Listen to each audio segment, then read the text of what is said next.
The crown prince thought my family was doomed, so he proposed to break off our engagement. Taking his delicate and helpless true love by the hand, he strode up to me and said angrily, "You Ingzi, let me tell you, your family is about to collapse. I'm breaking off our engagement now to marry Yueying."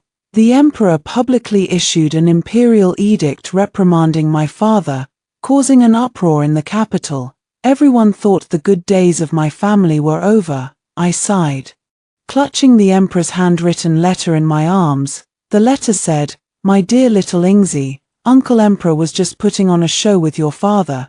Don't worry, I am still the strongest backer of the Yu family. We'll settle the score with all those who bullied you sooner or later." Riding my beloved little donkey, I finally returned to the capital, and casually bought a bunch of rock sugar hawthorns. Taking a bite, it was sweet and sour, delicious. This was exactly the taste I hadn't had in 3 years. That scoundrel who once had no toilet paper when going to the latrine, no chopsticks when eating, and stepped on dog poop while walking, 3 years ago, he drove me out of the capital, euphemistically saying, "Let you reunite with your father and brothers." In fact, he just wanted me to suffer there. I wandered along, preparing to go home, when a woman rushed over and knelt gracefully at my feet. She had a delicate face and a frail figure, as if she could be blown down by a light spring breeze. "Princess, please let me be with the crown prince." She looked up at me, crying miserably, her voice thin and soft. "I don't ask to marry the crown prince, only to stay by his side and serve him tea and water. As long as you allow me to enter the Eastern Palace, from now on Yueying is willing to be an ox or a horse for you." Princess, seeing her cry so pitifully, my heart ached. I quickly jumped off the little donkey, helped her up, and comforted her. "Beauty, speak slowly, your crying is breaking my heart." She looked at me as if she had seen a ghost, her big, pitiful eyes wide open. You don't blame me for stealing the crown prince." She tugged at her handkerchief nervously, looking anxious and uneasy. "You Ingzi, what do you want to do to Yueying?" Before I could speak, a figure rushed over and pulled Yueying to his side. It had been 3 years since we last met, and the crown prince had grown much taller. His handsome face was filled with anger. He looked at me defensively and said, "Let me tell you, times have changed. Don't think you're still that lofty and noble princess. Father has long been dissatisfied with the Prince of Kaoshan, Mountain of Support, and has issued an edict to reprimand him. Sooner or later, he will strip the Yu family of their title." I scratched my head, remembering the letter the emperor had written to me in my bundle. "Little Princess Ingzi, have you suffered in the borderlands? Hurry back to the capital so Uncle Emperor can see you." Although Uncle Emperor issued an edict to reprimand your father, it was all for show to the ministers. Don't be afraid at all. Uncle Emperor is still the strongest backer of the Yu family. As long as you are willing to return to the capital, I will even pluck the moon from the sky for you. My father and the emperor were brothers who had fought side by side on horseback to establish the dynasty, so close they could have worn the same pants, even as children. Later, when the emperor ascended the throne, he asked my father to guard the borderlands for him and conferred on him the title of Prince of Kaoshan. As for my mother, she had disguised herself as a man to join the army back then and was also a heroic woman. The emperor recognized my mother as his sworn sister and conferred on her the title of first-class princess of Zhonghua, defending the nation. As for me, I have 3 elder brothers, and I am the only daughter in the family. When I was 3 years old, the emperor went to the borderlands to visit my parents. He took a fancy to me at first sight and made me a princess. He brought me back to the capital and raised me personally. Every year, I spent half my time in the palace and half in the borderlands with my parents.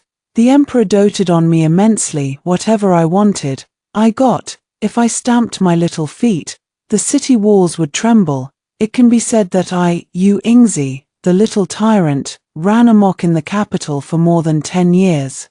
Loved by everyone and admired by all, there was only one major setback in my life. That was the emperor's only younger brother. Prince Shou, longevity. Prince Shou was 15 years younger than the emperor, born to the Empress Dowager in her later years. The Empress Dowager passed away shortly after giving birth to him. Therefore, Prince Shou had been in poor health since birth, hence the title Shou, longevity, hoping he would live a long life.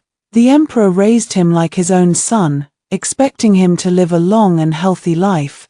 Everyone said Prince Shou was as pure as the wind and moon, gentle and polite, in my opinion.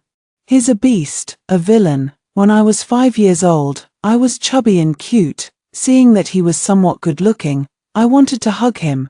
Who knew this villain would put a finger on my forehead and say I could hug him only when I stopped sniffling. From then on, everyone who saw me would check if I was sniffling. Good heavens, it was just the middle of winter, and I had caught a cold, which made my nose run, when I was 7 years old. I drank a cup of fruit wine at a banquet and got dead drunk. Dazedly, I hugged Prince Shou and kissed him several times. He splashed a bowl of cold water on my face, making me sneeze several times and spray saliva all over his face. When I was 12 years old, I fell asleep on a tree, accidentally fell off, and landed right on him, breaking his arm. I served him tea and water for 3 months, only to find out he was faking it. In short, the grievances between Prince Shou and me are too numerous to count. When I was 13, I was painting in the emperor's study. Suddenly, the emperor asked me, "Little Ingzi, do you want to get the better of Prince Shou?" Of course I did. I quickly asked the emperor how I could make Prince Shou treat me respectfully. The emperor took out an imperial edict and said to me, "As long as you become the crown princess and future empress, Prince Shou will never dare to bully you again. When he sees you, he will even have to bow and kneel." Just thinking about Prince Shou gnashing his teeth at me but having to kneel before me made me overjoyed. I immediately urged the emperor to stamp the imperial seal and confer on me the title of crown princess. Thus, I became the crown prince's fiancée, waiting to marry him when I came of age, 15. I lay on a bench under the grape trellis, fanning myself with a palm leaf fan and sighing deeply. "Princess, you've sighed 800 times already." Xiaoyaro peeled a grape and fed it to me, saying with a worried frown, "The crown prince is still kneeling outside the imperial study, making a scene to break off the engagement with you. Now the whole capital thinks the prince's mansion has fallen out of the emperor's favor and is waiting to laugh at you. That won't do. I must be the crown princess and future empress. Otherwise, when will I be able to get the better of Prince Shou?" I bit into the grape, my little brain spinning, and said firmly, "Since the crown prince doesn't want to marry me, then I'll ask Uncle Emperor to replace him with a new crown prince." I jumped up suddenly, feeling very pleased with my ingenuity. "Tell me, how smart is your young lady to come up with such a brilliant idea?" Xiaoyaro was dumbfounded, completely stunned by my wisdom. I was very satisfied. I waved my hand. "Let's go, let's enter the palace immediately." When I rushed into the palace, the crown prince was still kneeling outside the imperial study. He had been kneeling for quite some time, his face pale and his lips chapped. The strangest thing was that my little donkey was wandering around him. I rushed over, patted my little donkey, and said, "Ching Ching, why are you here?" Hearing me call the donkey that, the crown prince kneeling on the ground twitched his lips and said, "You Ingzi, you are too arrogant. You humiliate my uncle like this. When father settles accounts with the Yu family in the future, you will definitely have no good end. My little donkey's name is Ching Ching. I vaguely remember that Prince Shou's name is Xiao Qingxian. Sigh, what a coincidence. Who would have thought that my innocent little donkey Ching Ching would share the same name as Prince Shou?" The chief eunuch came out of the imperial study, greeted me inside, and whispered, "Princess, Prince Shou is also inside." Great, no wonder my little donkey was here. It turned out Prince Shou was here too. What was he doing here? Was he hoping that the crown prince would break off the engagement, so I couldn't become the crown princess and wouldn't be able to get the better of him in the future? I snorted and walked in. The emperor and Prince Shou were sitting together, talking about something.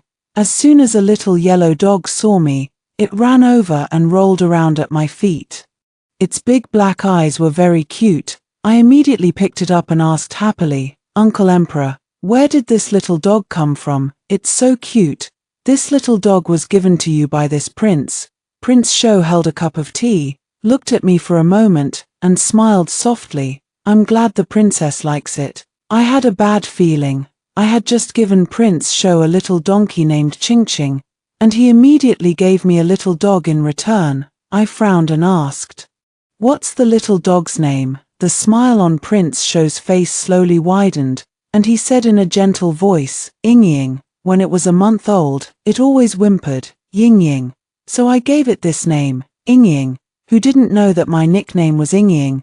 Prince Sho was deliberately making fun of me. I kept a straight face, put the little dog on the ground, and walked towards Prince Sho. Seeing that we were about to fight, the emperor quickly pulled my arm and persuaded me. "It's been 3 years since we last met. Doesn't Ingzi have anything to say to me? Qingxian, look at our Ingzi, she's an 18-year-old young lady now, getting more and more beautiful. Uncle Emperor, isn't the crown prince going to break off the engagement with me?" I cut to the chase, sitting down beside him. "Then let him, uncle, you have 3 sons. Since the crown prince doesn't want to marry me, whoever marries me can be the new crown prince." The emperor sighed and said, "Alas, the crown prince has wronged you. Ingzi, can you give him one more chance? If not, we'll consider replacing the crown prince. Ingzi, you'll have to endure a little longer. The show between me and your father still needs to go on for a while. My father was the Prince of Kaoshan, holding 300,000 troops on the borderlands for these years, a thorn in the side of many people. And I was the future crown princess. Our Yu family was the richest and most powerful family in the entire dynasty. What hereditary aristocrats, centuries-old noble families, they were nothing compared to the Yu family. A few days ago, those who resented the Yu family took the opportunity to make trouble. Someone submitted a memorial saying that my father held too much military power and acted independently. If I really became the crown princess, the Yu family would surely disrupt the court and seize the throne in the future. The emperor was so angry that his headache flared up. Secretly, he discussed with my father putting on this show to root out the forces spreading rumors and colluding with court ministers behind the scenes, so they could be eliminated one by one. I had no choice but to reluctantly say, "I'll listen to uncle." Seeing me wronged, the emperor felt distressed and said, "During the years you were away, I've collected many rare treasures in my private treasury for you. I'll have them all secretly sent to your mansion later. Besides, didn't you want uncle to replace the crown prince? Perfect, go stir up trouble with the 3rd, 5th, and 7th princes. Make them give you benefits, saying you can help them become crown prince. Forget the 7th prince." I counted on my fingers. He's only 10 years old. I heard he still wet the bed last year. I definitely don't want to marry him. This isn't about actually helping them, it's about feeding them empty promises to cheat as much as you can. Although the 7th prince is young, he has a lot of rare antiques and curiosities. The emperor coaxed me. "The crown prince is ignorant. I've already reprimanded him. If he refuses to mend his ways, we'll replace him." With the emperor's promise, I decided to give the crown prince one more chance. But the show still had to go on. Presumptuous, state affairs are not something a woman like you can meddle in. The emperor slammed a vase hard and shouted at me at the top of his lungs.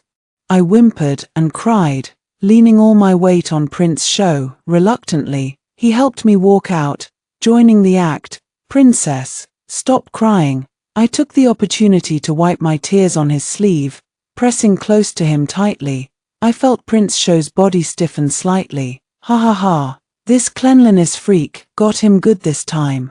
Prince Sho helped me out, with the little donkey and the yellow dog following us, braying and whimpering. The crown prince's eyes shone brightly. He muttered excitedly to himself, as expected, father has abandoned the Yu family. If I hold on a little longer, I will definitely succeed in breaking off the engagement. This must be a test from Father, I must pass it. True to his word, the emperor sent over more than a dozen crates of treasures. I opened them one by one. Most were rare paintings and calligraphy, jewelry and ornaments, things that didn't interest me much. It wasn't until I got to the last few crates that my eyes lit up. A pitch-black bow lay quietly inside, emitting a faint glow. I reached out to stroke it, exclaiming in surprise, "Is this the legendary Lingbao bow? Legend had it that long ago." There was a great general who fought countless battles with a beloved bow that could pierce stone with one shot and shake the heavens with two. The chief eunuch smiled. "The princess has excellent taste indeed."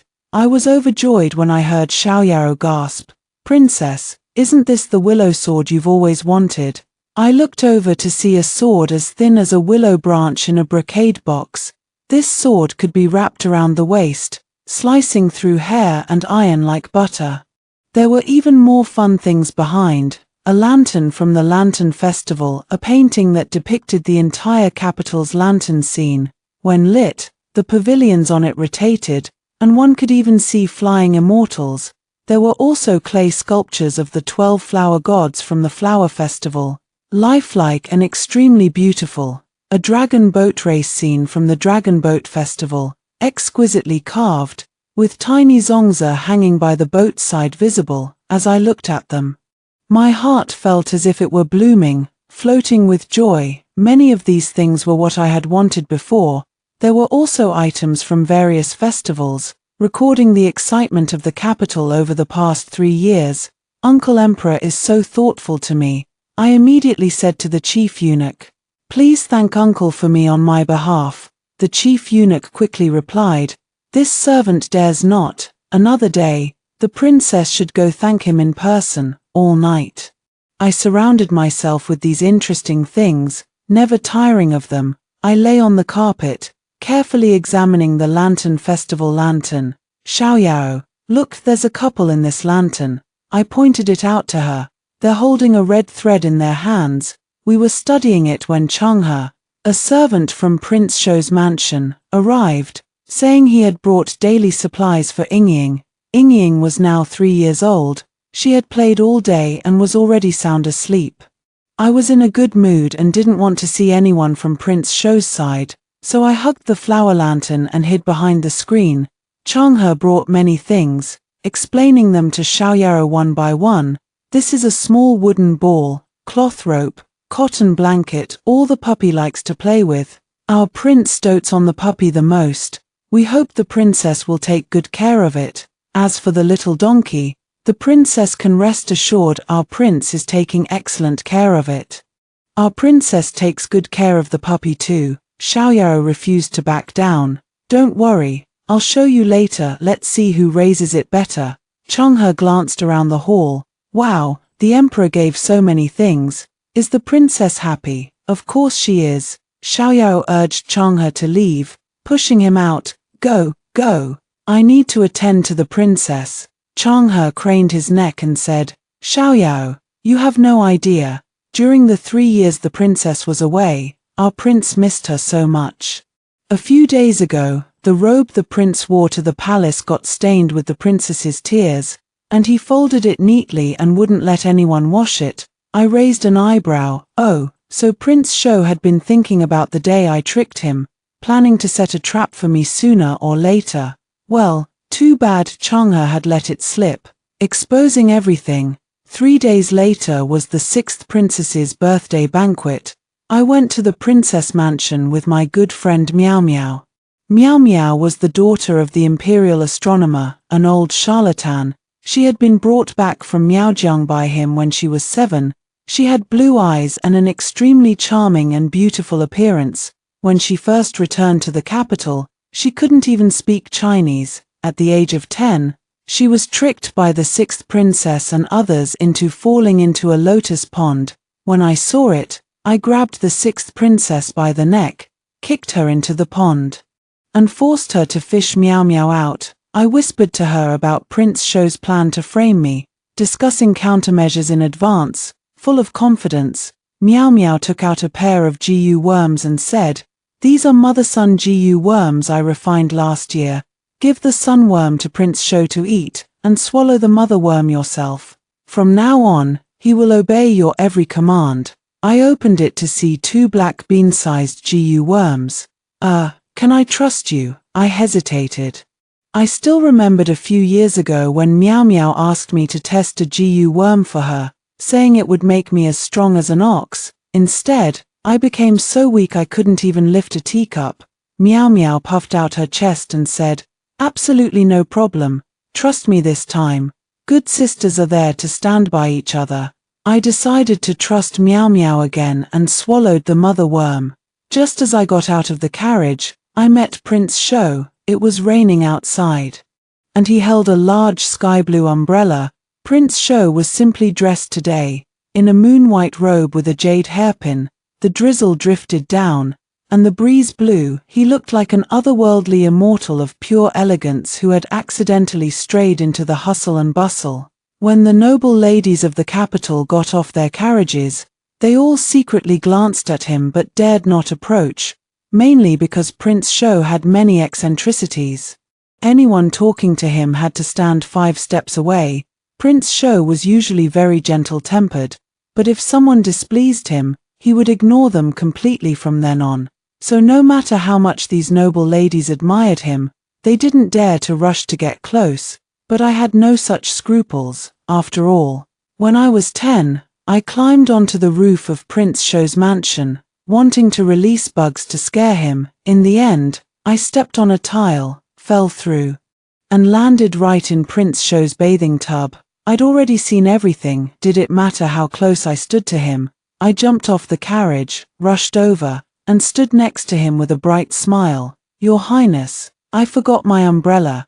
Can you give me a ride?" "Princess, the umbrella is here," Xiaoyao shouted from behind. I immediately pulled Prince Sho's sleeve and walked inside, pretending not to hear. On the way, I picked up a piece of pastry and handed it to Prince Sho, urging him, "You look pale, eat this to replenish your strength. The imperial doctor said your body can't stand hunger, you might faint easily."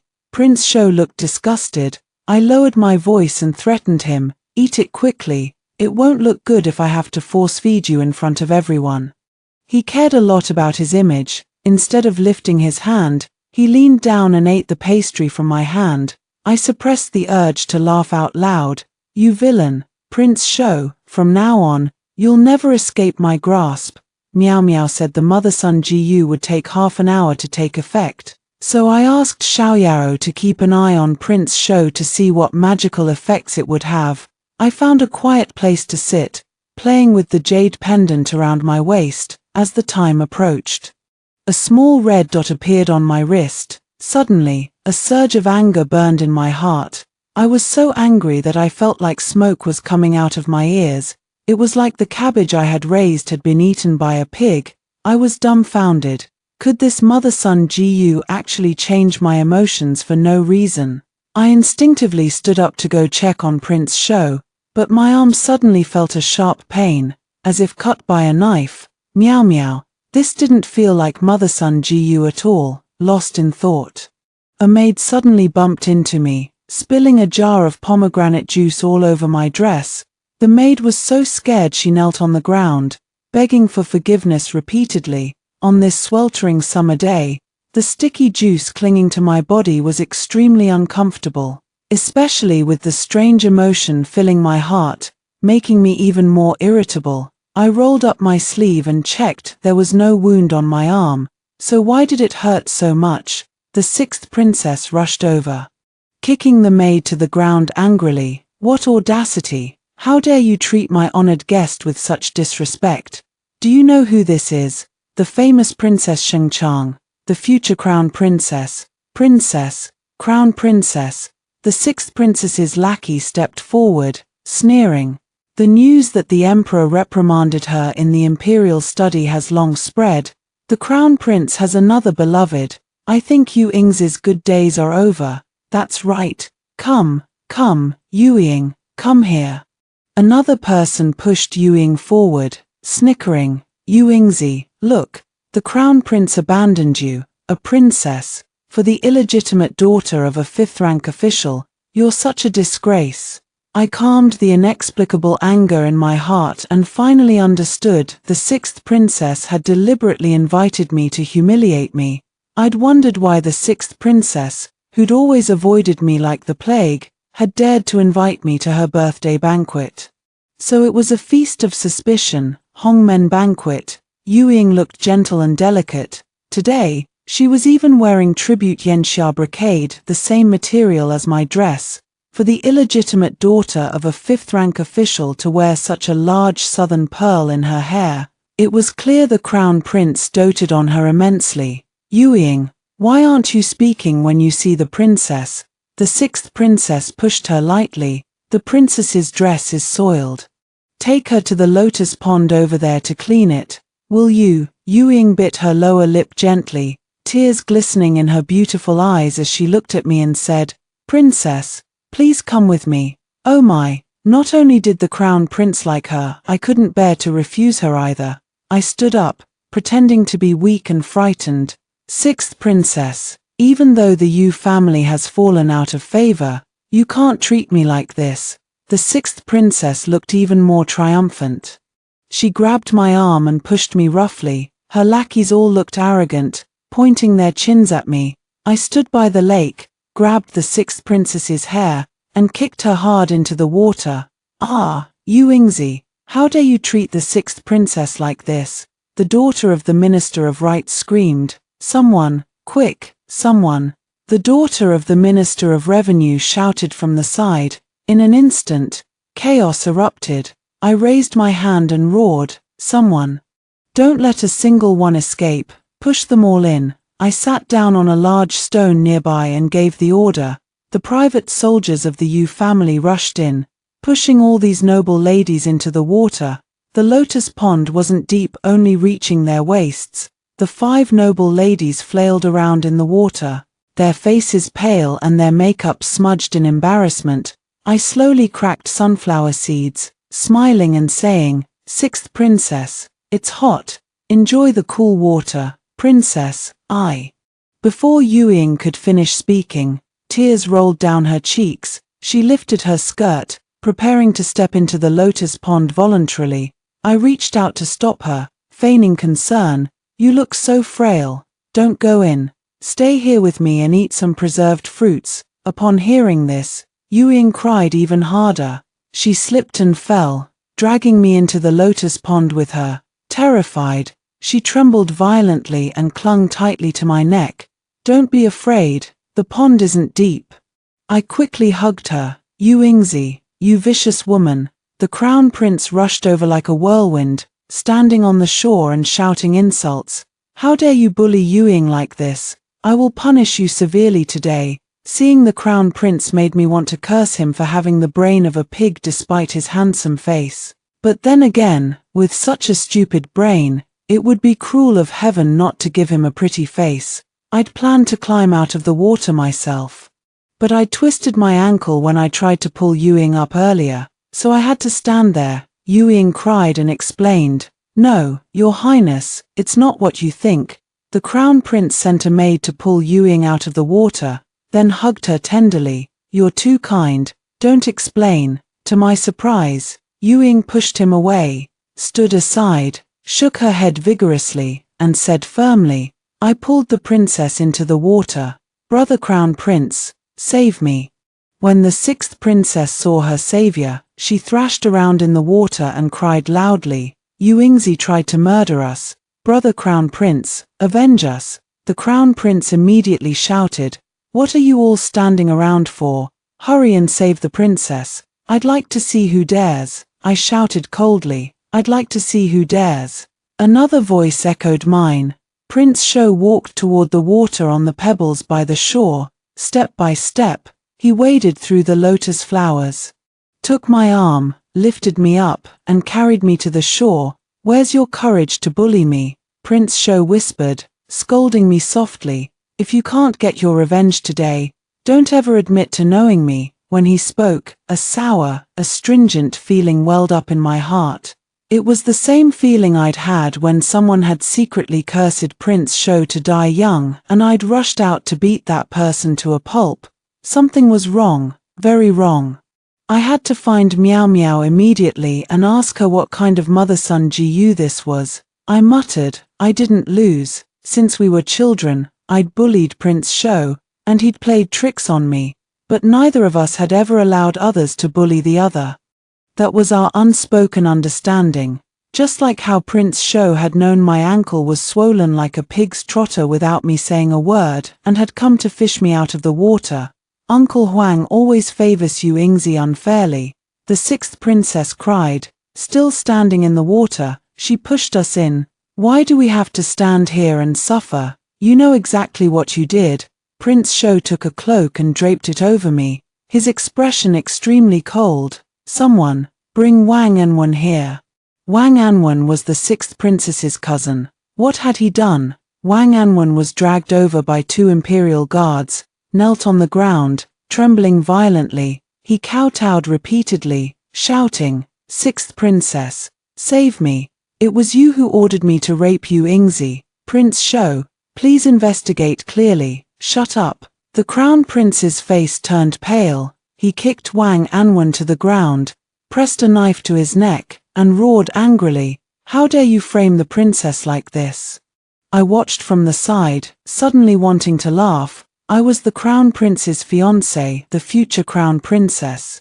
Yet when such a serious matter arose, he only cared about Wang Anwen framing the sixth princess, fearing she'd be dragged into this mess. They were siblings born of the same mother, and I was just an outsider. It was only natural. I had no idea that spilling pomegranate juice on me and trying to push me into the water were just part of such a dirty plot. I asked a guard nearby for a dagger, then threw it hard with a reverse hand. Ah! Wang Anwen's shrill scream pierced the sky. In an instant, the sixth princess, who'd been crying and making a fuss, the noble ladies in the lotus pond, and the princes and nobles who'd rushed over all held their breath. The crown prince's face turned blue with anger. Wang Anwen is the legitimate son of the Marquis mansion. You crippled him. You Yingzi, do you have any respect for the law? Of course I do, otherwise, I would have stabbed him straight in the heart, I replied with a smile. Prince Sho handed me a handkerchief, frowned, and said, "There was no need for you to do it yourself, miss. This is from Miss Meow Meow." Xiaoyao hurried over, looking anxious, and slipped a note to me from the side. I opened it and almost fainted from anger. "My dearest Yingzi, I'm so sorry. I accidentally gave you a sympathy GU, Tongshin GU. This kind of GU worm will make you and Prince Sho share emotions and physical sensations, heart to heart, feeling to feeling, every 3 days. You must have physical contact, otherwise the GU will backfire, causing unbearable pain. Where's my knife? Where's my knife? Good sisters are meant to be stabbed." After I crippled Wang Anwen, Marquis Chen Zhen almost died of anger. As soon as he caught his breath, he bit on a ginseng root, led his men into the palace, and demanded that the emperor punish me severely. That old bastard had always hated me. When I was young, my tutor had been his schoolmate. The old bastard had bribed the tutor to find ways to suppress me. The tutor had always found excuses to beat me with a wooden ruler, calling me stupid as a pig or vulgar and unrefined. I jumped up to retort, "No matter how stupid I am I stupider than the crown prince? His studies are terrible, yet you praise him, in my opinion. The only reason the crown prince thinks he's so great is because of your flattery. No matter how vulgar I am I more vulgar than the sixth princess?" She hides behind her books and picks her nose.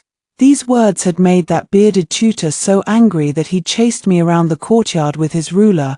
Fortunately, I hadn't let his nonsense get me down, because you Yingzi, had known since childhood that I was intelligent, lovely, and loved by everyone. Whoever said I was bad, I just treat it as them farting. When Prince Sho heard about this, he demoted that tutor to a desolate place where not even birds would fly. He'd really vented my anger for me. Later, When that old bastard Marquis Chen had gone to the imperial study, I'd served him tea, secretly adding 3 spoonfuls of salt. He hadn't dared to spit out the tea in front of the emperor, so he'd had to swallow it hard. The empress even knelt outside the imperial study. Weeping, Marquis Chen only had Wang Anwen as his legitimate son. She insisted the emperor must do justice for the Marquis mansion. She put on a righteous act, saying that even if I were her future daughter-in-law, she would never tolerate such behavior. I didn't care, after all. It wasn't the first day she'd hated me. The year I'd gotten engaged to the crown prince, the empress had taken me to the central palace to teach me etiquette. I'd had to get up before dawn to serve her tea, wash her face, and help her dress. She'd also assigned 5 maids to follow me everywhere, monitoring my every move. If I took a step that was slightly too big, the maids had dared to hit my legs with a ruler. I'd endured those dark days for 2 whole days, gritting my teeth and bearing it. When Prince Shou had come to visit me in the central palace, I'd been walking under the scorching sun with a bowl of water balanced on my head. The maids beside me had nitpicked, saying the water in my bowl was too little, and raised their rulers to hit my back. It had been swelteringly hot. Of course the water had decreased. Even solid ice would have melted. When Prince Shou had seen this, his face had turned cold. He'd rushed forward in one stride, snatched the ruler from the maid's hand, and smashed it into her face. The empress had severely scolded Prince Shou for meddling in her affairs, daring to interfere in her palace. She'd even mocked him for having a short life, saying he'd be better off wandering around the capital with his energy, since he might not live to see another day. I'd gotten angry immediately. If Uncle Emperor hadn't promised to reward me with a sweat-blood steed from the frontier if I endured the empress's mistreatment for 10 days, I would never have put up with such humiliation in the central palace. Now she'd gone too far, bullying Prince Shou. Empress, if you think I'm not worthy of being your daughter-in-law, ask Uncle Emperor to replace me. I'd beaten up all 5 maids who'd bullied me, kicked over the empress's tea table, and walked out of the central palace swaggeringly with Prince Shou. Prince Shou chuckled at me. What? You endured humiliation for the sweat-blood steed, but now you're giving up just because the empress threw a couple of jabs at me. The sweat-blood steed is trivial. I'll never let anyone bully you, Xiao Qingxian. Mark my words, across this entire dynasty, only I get to tease you, only I get to bully you. If anyone else dares to lay a finger on you in the future, they'll be disgracing me. Yu Yingzi, I spoke with great conviction, but unfortunately, I was far shorter than Prince Shou and had to crane my neck to look up at him. He laughed softly, playing along. I hear you, I hear you. The princess is truly mighty. From that day on, I'd been at odds with the empress. Now that I'd maimed her nephew, she'd definitely cling to this incident and hound me relentlessly. If I really became her daughter-in-law, I was afraid she'd cough up blood in her sleep. The empress, Marquis Chen, and several other officials gathered in the imperial study, trying to force the emperor to punish me severely. Xiaoyaro said anxiously, Miss, this matter has blown up. What are we going to do? Wang Anwen and the 6th princess clearly plotted against you, and Prince Shou caught them red-handed, but now they refuse to admit it. Wang Anwen had secretly lit a potent aphrodisiac incense in the room. Fortunately, Prince Shou's men were vigilant and detected the scheme beforehand. Upon arresting Wang Anwen and interrogating him, they discovered the truth. The 6th princess had colluded with Wang Anwen to destroy my innocence, forcing me to break off the engagement with the crown prince. Yes, it had blown up big time, and that was exactly what the emperor wanted. Marquis Chen was a veteran minister who'd served 3 emperors. Back when the current emperor was just an obscure prince, Marquis Chen had dared to marry his only daughter to him. It could be said that without Marquis Chang'an's support, the emperor would never have ascended the throne. The crown prince was so mediocre, yet he hadn't been deposed to this day. The sole reason was that he was the empress's legitimate son and Marquis Chang'an's grandson. If the Yu family was the dynasty's upstart power, the Marquis Chen mansion was a veritable century-old aristocratic clan. TSK. The dynasty was rife with aristocratic families, their roots deeply intertwined. Stir one, and the whole tree shook. Even the emperor sometimes had to concede to them in court. Everyone said the emperor was benevolent, but I'd never forgotten that he was first and foremost a ruler, a beloved wife, a loyal in-law clan, a legitimate heir. None of these would be spared if they threatened a monarch's power. The emperor won't do anything to me, I said, popping a sour plum into my mouth and scoffing lightly. The Yu family is the emperor's blade. The emperor had told me to incite conflict between the 3rd, 5th, and 7th princes, drawing their backers into the fight for the throne. Once the court was thrown into chaos, he could purge all the forces involved in the succession struggle. But before I even had a chance to act, I'd set fire to the Marquis Chen mansion first. The emperor was practically rubbing his hands in glee, eager for the fire to spread even further. Sure enough, an imperial edict was soon issued, ordering the Imperial City Department to thoroughly investigate the case. Everyone involved was thrown into the Imperial City Department cells, to await the full revelation of the truth. Why does she get to stay in such a nice cell? The 6th princess seethed, her face contorted with rage. I lay comfortably on a thick cotton blanket, propping my legs up and munching on a bunch of rock sugar hawthorns. Strangely enough, the guards at the Imperial City Department knew I loved Zhong's rock sugar hawthorns. There was also osmanthus cake, mung bean biscuits, and crispy candy, all my favorites. They'd even brought me the little pillow I slept with every night. Princess, if you need anything else, just say the word. The Imperial City Department guard said with an ingratiating smile. The cell smells a bit musty, so we've lit incense to freshen it up for you. The 6th princess screamed at the top of her lungs. It's unfair. This is completely unfair. My cell was incredibly cozy, clean, spacious, and stocked with everything I could want. No wonder the 6th princess was so enraged.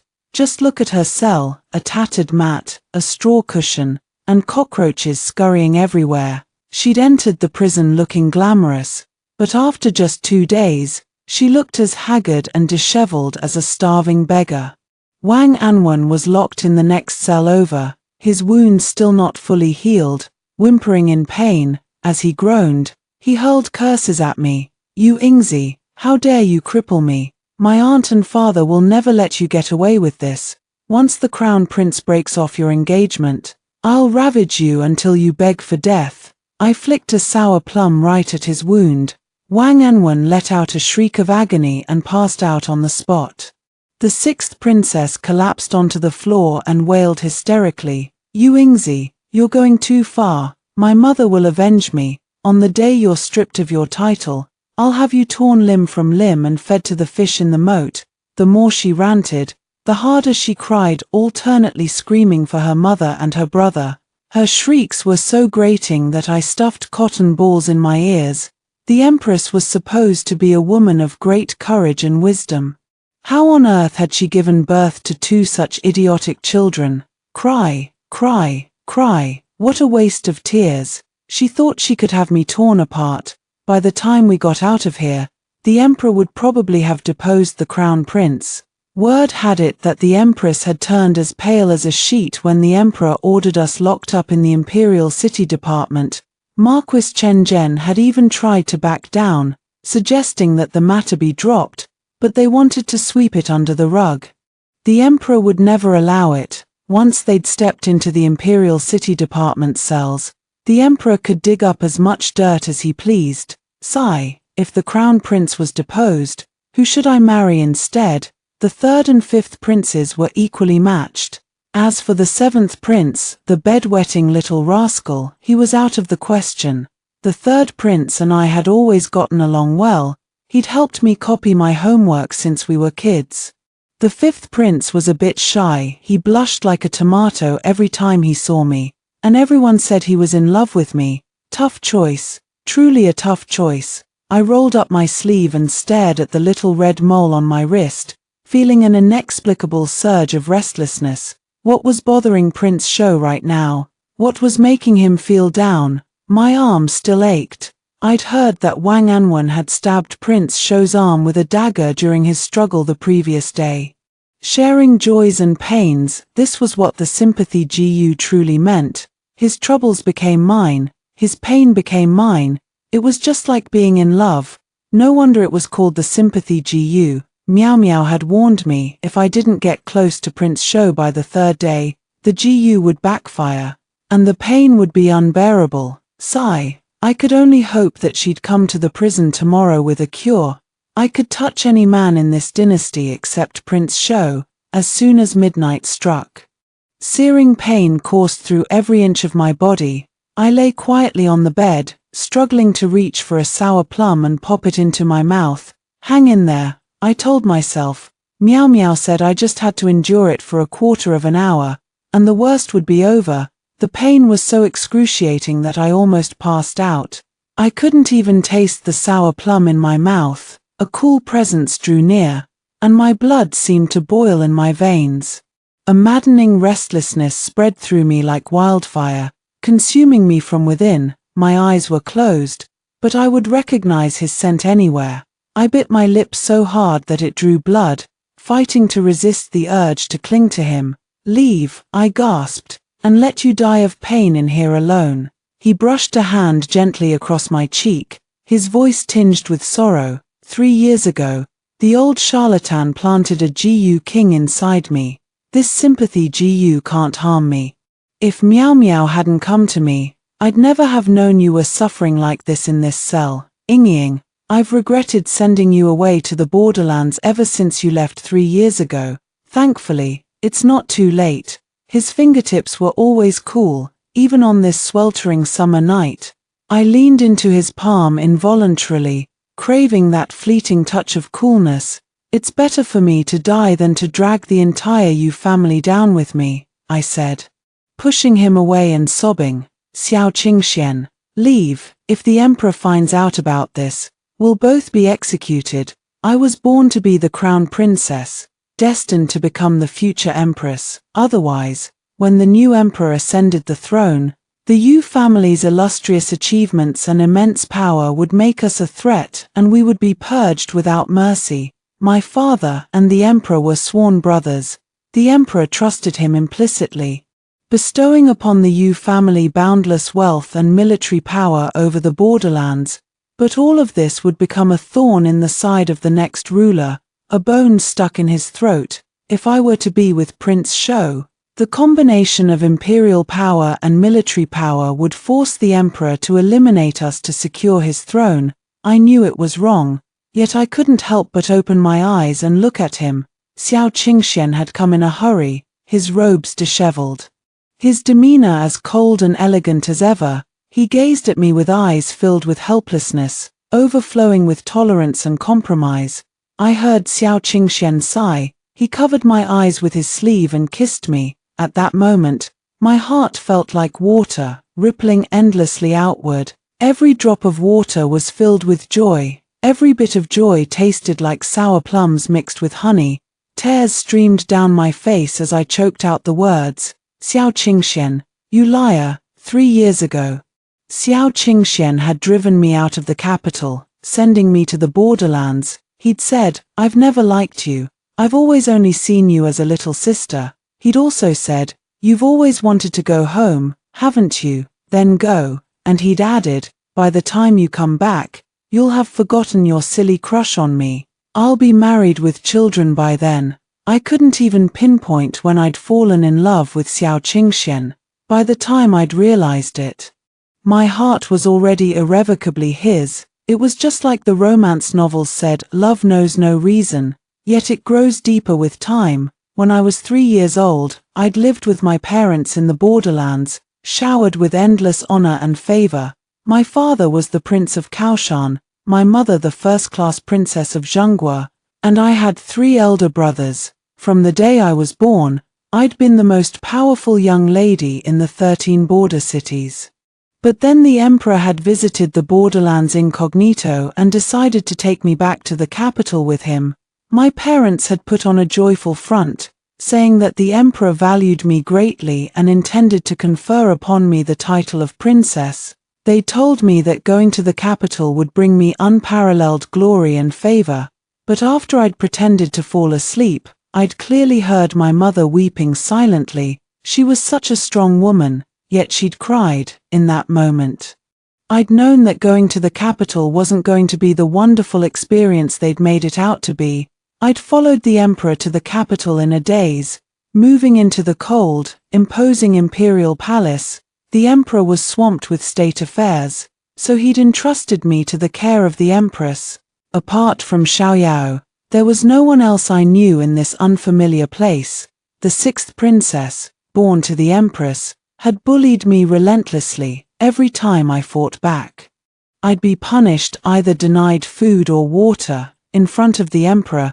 The empress had always showered me with affection, but behind his back, she'd done everything she could to make my life miserable. The emperor was a ruler, and he was busy, even though I saw him often.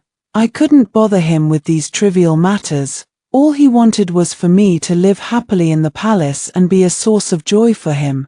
Xiaoyao cried and said she wanted to write to my parents, but I told her not to.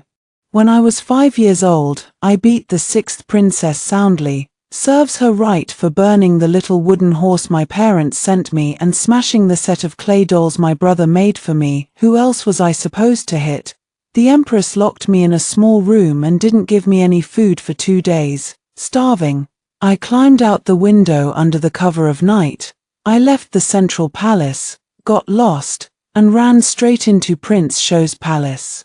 There was a bowl of chicken soup wontons in his bedroom, and I ate them all in one go. Just as I was about to sneak away, I heard him laughing from behind the screen. Sniveler, leaving so soon. Xiao Qingxian came out in his undergarments, his face pale but his eyes crinkling with a smile. That was the second time I'd met Xiao Qingxian. The first time had been at a daytime banquet. I'd thought he was handsome and wanted to hug him. But he'd pushed me away with a finger to my forehead, complaining that I had a runny nose. The sixth princess had made fun of me for ages after that, saying Prince Shou was a clean freak and calling me a little dirty ghost. But I wasn't dirty at all. My nose had run because the empress had taken away my charcoal in the winter, and I'd frozen at night. That night, I had an attack of wind cold and vomited up all the chicken soup wontons I'd eaten. Xiao Qingxian personally cleaned up the mess, then brewed medicine for me to drink. I curled up in his warm bed and cried my heart out. I whispered to him, I don't like the palace. I don't want to be a princess either. I want to go back to the borderlands, back to my parents.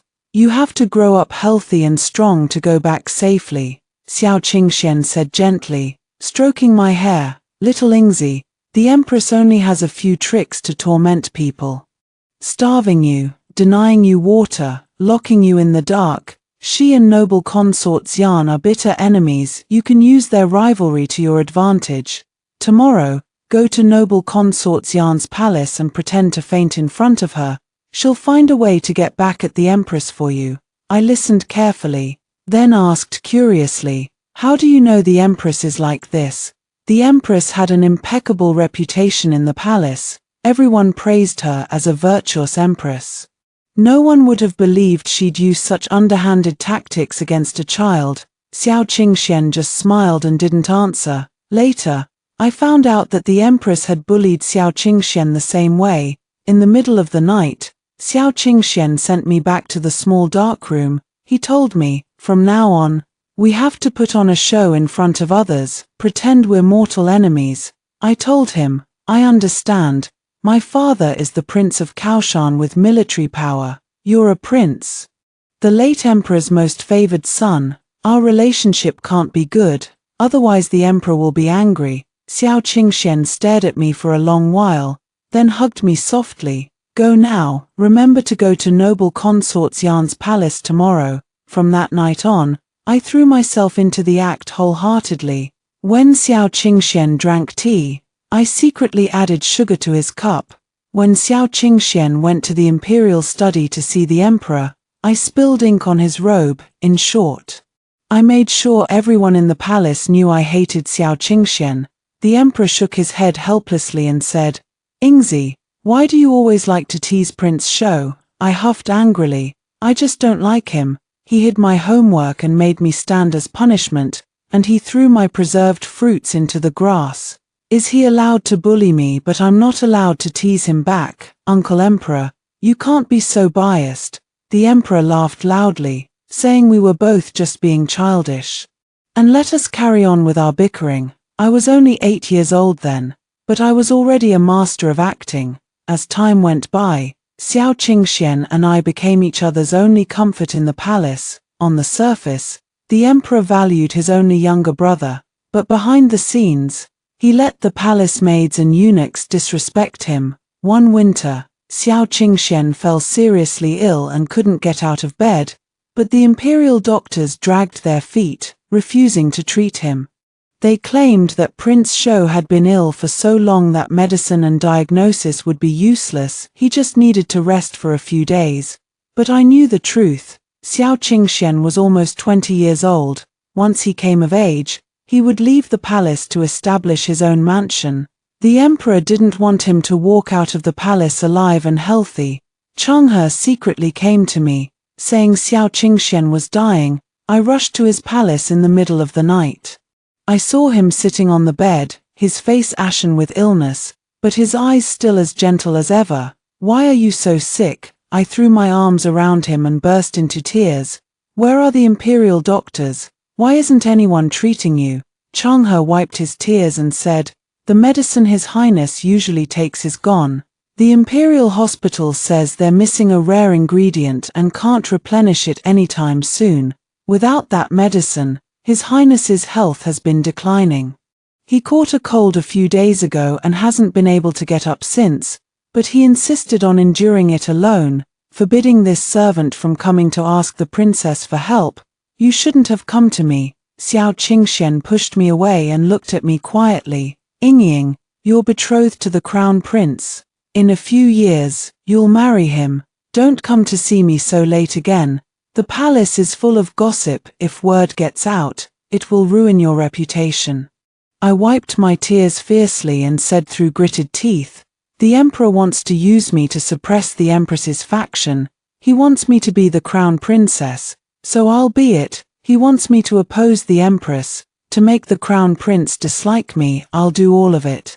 But I can't stand by and watch him allow his servants to bully and disrespect you like this." I grabbed a sword, led a group of palace maids and guards to the imperial hospital, and ransacked the entire place.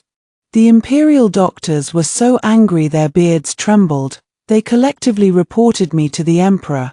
The emperor roared with anger. "What kind of mischief are you up to in the middle of the night?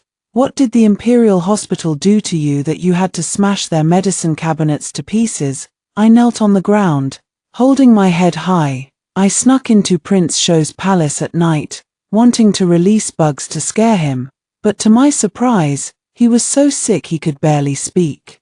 I asked around and found out it was because the imperial hospital had neglected Prince Shou and cut off his medicine. Prince Shou is your own younger brother, Uncle Emperor. In the entire world, no one is closer to you than he is. On a daily basis, you dote on him more than anyone else. It makes me jealous. Now even a bunch of imperial doctors dare to bully Prince Shou like this. Isn't that ignoring your wishes and disrespecting you? I was so angry that I ransacked the imperial hospital.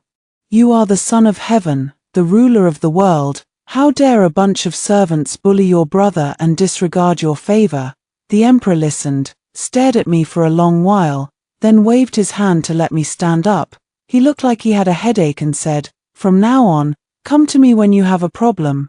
Don't act so recklessly. In 3 years, you'll marry the crown prince and move into the Eastern Palace. You can't afford to be so impulsive anymore." I ran over with a smile and massaged his head. I knew Uncle Emperor loves me the most. On the surface, I pretended to be happy, but deep down, I thought nothing of his words. In 3 years, who knew if the crown prince would still be the crown prince? The emperor was probably already tired of the empress's faction opposing him in court. Over the years, Marquis Chen Zhen had used his merit in helping the emperor ascend the throne to demand countless favors. No matter how great the debt of gratitude, it must have been repaid by now. That night, the emperor punished the imperial doctors who had neglected Prince Shou, as well as the eunuchs and maids in Prince Shou's palace. A few days later, Changhe asked Xiaoyao to deliver a small clay doll to me. Looking closely, I realized the doll looked exactly like me, with my hair standing on end in anger. It was quite adorable, Xiaoyao whispered to me. Changhe told Prince Shou about your heroic act of storming the imperial hospital to defend him. Prince Shou carved this doll himself. I hid the doll at the bottom of my trunk, only daring to take it out to look at in the dead of night. Time passed until I was 15, and the emperor was going to arrange a marriage for Prince Shou. The chosen bride was the legitimate daughter of Censor Li Weiyu, a virtuous, gentle, and kind-hearted woman, an excellent match for him. I knew that anyone in the dynasty could marry Xiao Qingxian except me. From then on, I looked out for Li Weiyu in everything. She always spoke softly and politely, and was well educated. Some of the sixth princess's lackeys resented Li Weiyu's engagement to Xiao Qingxian and constantly found excuses to bully her. Whenever I saw it, I stood up for Li Weiyu and chased them away. Once, I took Li Weiyu to hide in a room, shot a wasp nest with a slingshot, and watched those noble ladies run around screaming as the wasps chased them. They had originally planned to lure Li Weiyu under the wasp nest. Now they were reaping what they'd sown. Li Weiyu suddenly said, "A few days ago, I saw His Highness carefully making a slingshot. I thought he was just being childish. It turns out he was making it for you, princess." My heart skipped a beat. I quickly hid the slingshot, afraid she'd misunderstand Xiao Qingxian, and wanted to explain, but for some reason, I couldn't find the words. Li Weiyu walked over, wiped the mud off my hands, and said softly, "Princess, you don't have to say anything," looking at her gentle face. I thought that maybe Xiao Qingxian and Li Weiyu would be happy together for the rest of their lives.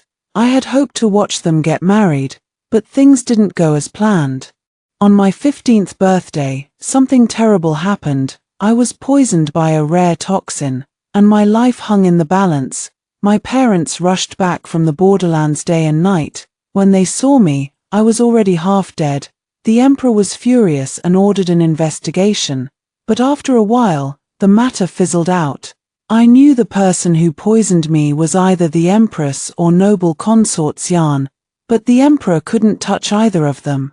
The empress came from a prominent aristocratic family, and noble consort Xian's family was the leader of the clean officials. In the end, they could only execute a few palace maids and eunuchs as scapegoats. I thought I wouldn't live much longer, so I secretly snuck into Prince Shou's palace to confess my love to him. I told him, "Xiao Qingxian, I like you, I want to marry you, can you kiss me before I die?" I must have looked terrible then. My face was ashen, my eye sockets sunken. Like a walking corpse, Xiao Qingxian didn't kiss me, he just stroked my head. He sent me back to my palace and said 3 things to me. He said, "I've never liked you. I've always only seen you as a little sister." He also said, "You've always wanted to go home, haven't you? Then go." And he added, "By the time you come back, you'll have forgotten your silly crush on me. I'll be married with children by then." My heart ached so fiercely that I fainted. When I woke up again, I was already home. For 3 years in the borderlands, my parents and elder brothers did everything they could to dote on me, but I had to go back. I was supposed to marry the crown prince when I turned 16, the year of my coming-of-age ceremony. Now I was 18, and the emperor had sent a letter urging me to return to the capital. A royal order could not be defied. The Yu family had never had the right to disobey. As soon as I returned to the capital, the crown prince made a fuss about breaking off the engagement. I knew exactly why the emperor had called me back. He thought the time had come to depose the crown prince and move against the empress's faction. Without me, His grand play could not go on, without the Yu family as his vanguard. Who would the Empress's faction resent? The Emperor sent a large number of gifts. At a glance, I knew the last few crates were from Xiao Qingxian, the Lingbao bow, the willow sword, the lantern festival lantern, the dragon boat festival dragon boat, all the things I had written to him about in my letters. He never replied to me, but he had read every word. For 3 years in the borderlands, I had waited and waited. Xiao Qingxian had never married Li Weiyu. Instead, they had broken off their engagement. Li Weiyu appeared in the borderlands, traveling alone on horseback with minimal luggage. I was betrothed to His Highness for 3 years. Li Weiyu said calmly and gracefully, he promised to free me from being an imperial spy of the Imperial City Department and give me my freedom. Now that I am no longer his subordinate, there are some things I can finally say. 3 years ago, the only antidote to my poison was the Jiyu King from Miaojiang. But once the Jiyu King was swallowed, I would lose 3 of my senses. I would never smell the fragrance of flowers again, taste the sweetness or sourness of food, or feel the warmth or coldness of the air. Every 15th day of the lunar month, the Jiyu King would backfire, causing unbearable pain. Xiao Qingxian had swallowed the Jiyu King himself. For half a month, he had fed me medicine made with his own blood. I had recovered from my coma during those 2 weeks, and my parents had taken me back to the borderlands. Li Weiyu sighed. I have been His Highness's secret guard since I was 10. His temperament, to put it nicely, is as pure as wind and moon, gentle and open-minded. In truth, he cares about nothing in the world, so whether others praise him or slander him, he never takes it to heart. If you, Princess, had not made such a scene at the Imperial Hospital that year, His Highness would not have wanted to live anymore. A man who does not care about his own life, who can hope to move him? Only 3 years ago did he fly into a rage, for the first time. He used the power left by the late emperor to severely damage the Empress and noble consort Xian. Princess, during your 12 years in the Deep Palace, His Highness did countless things for you. I hope that after you return to the capital, you will think of him more often. If you really do become the crown princess in the end, do not let His Highness preside over your wedding ceremony. That day, I knelt before my parents and resolved to return to the capital. My father said, I am the Emperor's minister and brother, but first and foremost, I am Ingzi's father. My dear daughter, if there is someone you love, go to him without hesitation. Father will bear all the consequences for you. My mother said, all mother wants is for you to be happy. Titles like Prince of Kaoshan and First-Class Princess of Zhengguo, we do not need them. My elder brothers said, little Ingzi, do not come back sick like you did 3 years ago, making your brothers shed tears for nothing. When you come home this time, you must bring back a good husband. The Imperial City Department handled the case with remarkable speed. By the 3rd day, they had uncovered the entire truth. This is my good Empress, my good Crown Prince. The Emperor kicked the Crown Prince to the ground in a fury. 3 years ago, you poisoned Ingzi to frame noble consort Xian. 3 years later, to break off the engagement, you even instigated the 6th princess to murder Ingzi. Do any of you still have me in your eyes? Although the 6th princess was usually foolish, she would never have dared to collude with Wang Anwen to drug me with an aphrodisiac on her own. Her audacity this time came entirely from the Empress and the Crown Prince's scheming behind the scenes. Xiao Qingxian knelt on the ground and presented a confession. Brother Emperor, there are still some matters that require your judgment. The Emperor took the confession and scanned it. Enraged, his eyes rolled back, and he grabbed a sword from the side, ready to chop down the Crown Prince. The chief eunuch rushed forward, hugged the Emperor's waist, and begged anxiously, Your Majesty, please cherish your dragon body. The Empress wept and said, Your Majesty, it is all my fault this time. I voluntarily asked to be confined to the central palace, never to step out again. But the Crown Prince is innocent, he knew nothing about this. It was I who was jealous of the princess of Zhengguo and did not want her daughter to marry the crown prince. I was blinded by greed and jealousy, which led me to take such underhanded measures. I had been pretending to be ill, sitting unsteadily on the ground. When I heard the Empress's words, my ears perked up. What? The Empress was jealous of my mother and thus did not want me to marry the crown prince? What kind of twisted logic was that? Shut up. The Emperor threw the sword at the Empress, glaring at her fiercely. The crown prince cried bitterly, his sorrow seemingly genuine. Father, I am willing to marry the princess immediately. Please show mercy and spare mother and sixth sister. You want to marry me? I have to be willing to marry you first. I immediately pinched myself hard. Crying my heart out, Uncle Emperor, I spent 3 years in the borderlands, pining for the crown prince until I fell ill, but he betrayed me for another woman. My heart is completely broken. Even if I have to become a nun, I will never marry him. Uncle Emperor, if you truly love me, please allow me to enter a nunnery. As I spoke, an inexplicable sourness welled up in my heart.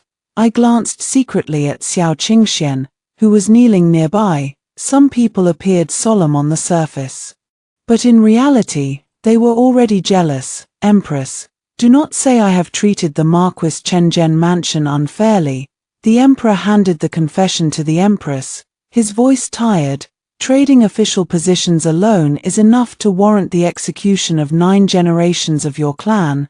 The Empress collapsed onto the ground, as if all the strength had been drained from her body. Issue an imperial edict, the Emperor ordered, each word clear and firm. Confine the Empress to the central palace for life, never to leave. The crown prince is unfit to shoulder great responsibilities. Depose him from the crown prince position today and confine him to Suisha Xian. He shall not step out without my summons. With that, he deposed both the Empress and the crown prince. Looking at the Empress, there was disappointment in his eyes. Looking at the crown prince, there was grief. But I knew the Emperor was relieved at this moment. When the crown prince was only 2 years old, the Emperor had been forced by Marquis Chenzhen to appoint him as the crown prince. Over the years, the Empress had poisoned countless concubines in the palace, and the Emperor had had to turn a blind eye. Conjugal love, father-son kinship, compared to supreme imperial power, they were all insignificant. Father, I do not understand. The crown prince wept bitterly, questioning the Emperor repeatedly. I have been the crown prince since I was 2. I have been diligent and cautious, never daring to make a single mistake. I had nothing to do with the things my maternal grandfather did. Why depose me? Why? I hung my head, picking at the threads of the carpet to hide my eye roll. Because you are stupid. If you really became emperor, this dynasty would become the Marquis Chenzhen mansion's property within a few years. The Emperor sighed. Crown Prince, I have seen your diligence and progress, but your fatal flaw is that you are truly as stupid as a pig, beyond redemption.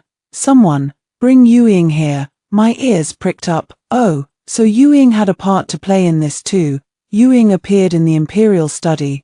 Gone was her former timidity. Instead, she was dignified, calm, and graceful. She knelt on the ground and said clearly, I approached the crown prince with the deliberate intention of seducing him. I was born humble. My mother was just a dancer. Only by relying on my own strength could I escape the mire of my circumstances. That day, when the crown prince hunted and strayed into the villa where I lived, I recognized his identity from the hidden patterns on his robe, but I pretended not to know, making him fall deeply in love with me. The crown prince looked at Yueying in disbelief, his voice filled with pain. You once said that whether I was a commoner or a prince, you would always love me. Were all those words lies? Was everything just a play you put on? Yueying's expression was indescribable. I had a feeling she wanted to curse but held back. The crown prince always likes to hear sweet nothings, so I had to say them to you. You like weak, helpless women, so I had to pretend to be one. You like to hear me praise your nonsensical writings, so I had to endure it. Yueying glanced at me, then continued. But the thought of spending my whole life with you made me realize this deal was not worth it. So I collected evidence of Marquis Chang'an's crimes for the Imperial City Department and told Prince Shou about Wang Anwen's plan to murder the princess, hoping to exchange this for some benefits for myself. The Crown Prince was overcome with grief. He suddenly spat out a mouthful of blood. Lies. It was all lies. Yueying. Do you know that I risked everything to break off the engagement with Yu Yingzi for you? In the end, I was the fool. Your Highness. Do not say that, Yueying quickly replied. You only liked the feeling of me admiring you, of pretending to love you to the death. As for breaking off the engagement with the princess, since you insist on blaming me, I have no choice but to reveal that you have secretly loved the princess for years and turned to hatred out of love. I was listening intently when I suddenly heard that the Crown Prince had a secret crush on me. I was so shocked that my hair stood on end. A surge of sourness and warmth flooded my heart, overwhelming me like a tide. When Xiao Qingxian heard this shocking news, he did not even lift an eyelid, as if he had known all along. The Emperor sighed too. Crown Prince, you were the one who came to me, begging to make Yingzi your Crown Princess. In the end, you did not cherish her and made such a mess of things. The Crown Prince's expression was a mix of emotions. He simply gave up on himself, crying and shouting, I am stupid, I ruin everything. Very well, now Yu Yingzi knows I love her. She can laugh at me for the rest of her life, for the rest of my life. That seemed a bit excessive. The idea of the Crown Prince having a secret crush on me was as absurd as a bird swimming in water or a fish flying in the sky. When I wrote, the Crown Prince would pull my braids and I would beat him up. When I painted, the Crown Prince would kick over my paint and I would beat him up. When I wore a new dress, the Crown Prince would say it was ugly and I would beat him up. In short, the Crown Prince had been raised on my beatings. It was not until I was 13 and our engagement was announced that he frowned and said to me at the engagement banquet, Yu Yingzi, from now on you are my fiancé. You cannot hit me whenever you want, and you cannot call me stupid as a pig either. He leaned in to kiss me, but I punched him. After beating him up, I snuck out of the palace to find Xiao Qingxian for a drink. So, what exactly did the Crown Prince love about me? Loved that I walked alone in dark alleys. Loved that I refused to kneel. I've known I was stupid since I was little, the Crown Prince said. The poems and essays third brother memorized easily would slip my mind no matter how many times I repeated them. Fifth brother mastered horseback riding and archery early, but I was even afraid of horses. Mother never allowed me to show the slightest fear or hesitation. Everyone in the palace praised me for being smart and brave. Even when I handed in shoddy homework, my tutor would lie and give me a top grade. But Yu Yingzi was different. She plainly called me stupid and pointed out the flaws in my writing. She openly said I was afraid of tall horses and told me to start with a smaller one to get used to it. Though she scolded me, she never perfunctory me. I did like her, but she hated me. Because mother was jealous of the princess of Zhenghua. She always bullied Yu Yingzi, and that made Yingzi hate me too. I had no choice but to play pranks to get her attention, but I only made things worse. Tears streamed down the Crown Prince's face as he spoke listlessly. No one knows how happy I was the night of the engagement banquet. I secretly took a lock of her hair and kept it in a sachet, but I knew Yingzi was unhappy even when she hit me. Her blows were weak and half-hearted. 3 years ago, she was poisoned and sent away to the borderlands. I knew it was mother who poisoned her, trying to frame noble consort Xian. I also knew that if I forced her to marry me, mother would definitely kill her. So I lied to myself that I was in love with Yueying and made a fuss about breaking off the engagement with Yingzi. I collected evidence of my maternal grandfather's crimes and deliberately let her see it. I intentionally let slip about Wang Anwen's plan to harm Yingzi in front of her. Father, look at me, I've accomplished nothing. Yet I acted this part so well that even you were fooled. Being the Crown Prince has exhausted me. The Crown Prince kowtowed deeply 3 times to bid farewell to the Emperor. then stepped out of the imperial study. He walked steadily, his back straight. "Hey, Xiao Nian," I called out his name. "I know you made all those pastries." Xiao Nian's footsteps faltered for a moment before he strode out of my sight. When I was in a bad mood, I always liked to eat something sweet, but the pastries from the imperial kitchen never suited my taste. Later, I stole a few red bean pastries from Xiao Nian's palace and fell in love with them. From then on, I always had pastries that tasted just right. Once, wandering the palace late at night, I saw Xiao Nian hiding in the small kitchen kneading dough. That's when I realized he'd been making pastries for me all along. With the empress confined, Marquis Chen Zhen sentenced to beheading, and the crown prince deposed, the court and the public were thrown into turmoil. The third, fifth, and seventh princes all rushed to my mansion, asking me to find out who the emperor intended to name as the new crown prince. I glanced at them. In such a hurry, are you all eager to marry me? As soon as fifth prince met my eyes, his face turned red, and he was too nervous to speak. I kicked him hard. Cut the act. Don't pretend to be some devoted lover. Everyone in the capital thinks you, Xiao Yuan, are deeply in love with me. Over the years, how many noble young ladies have hated me for it? Xiao Yuan clicked his tongue. His peach blossom eyes were the epitome of charm as he shook his fan and sighed. You've seen through me. The princess is truly intelligent, but if I hadn't kept up this pretense all these years, my mother would have long forced me to marry her niece. Xiao Yuan's mother was noble consort Xian, the empress's archenemy. Without the empress, everyone thought noble consort Xian would surely become the de facto ruler of the harem, but unexpectedly, in the blink of an eye, the empress sent noble consort Xian to the Shishan palace. Many people thought this meant Xiao Yuan had no chance of becoming the crown prince. "You Yingzi, why don't you marry me?" Seventh prince leaned over and said, "When I become emperor, you'll be the empress. I can do whatever I want, and no one can stop me. Then my mother won't nag me all day, and my tutor won't punish me for my homework anymore. If you become emperor, the ministers might as well sleep at home every day." I poked him on the forehead, telling him to stay away from me. "Yingzi, since I've kept up this act for so long, why don't you marry me? I want to try what it's like to be the crown prince too." Xiao Yuan fanned me with his fan as he stood beside me. I looked behind him and said with a smile, "Xiao Yuan, do you really like me that much? Do you really want to marry me?" "Yingzi, don't marry him no matter what." Miao Miao rushed over, looking vigilant, his clearly a womanizing cad unreliable. When Xiao Yuan saw Miao Miao, his fair face turned bright red instantly. "Page, serves you right for teasing me." I asked Miao Miao to take fifth and seventh princes away, so they wouldn't annoy me. I patted the chair, telling fifth prince to sit down, and clicked my tongue. "Xiao Yu, you've always been a shrewd little thing.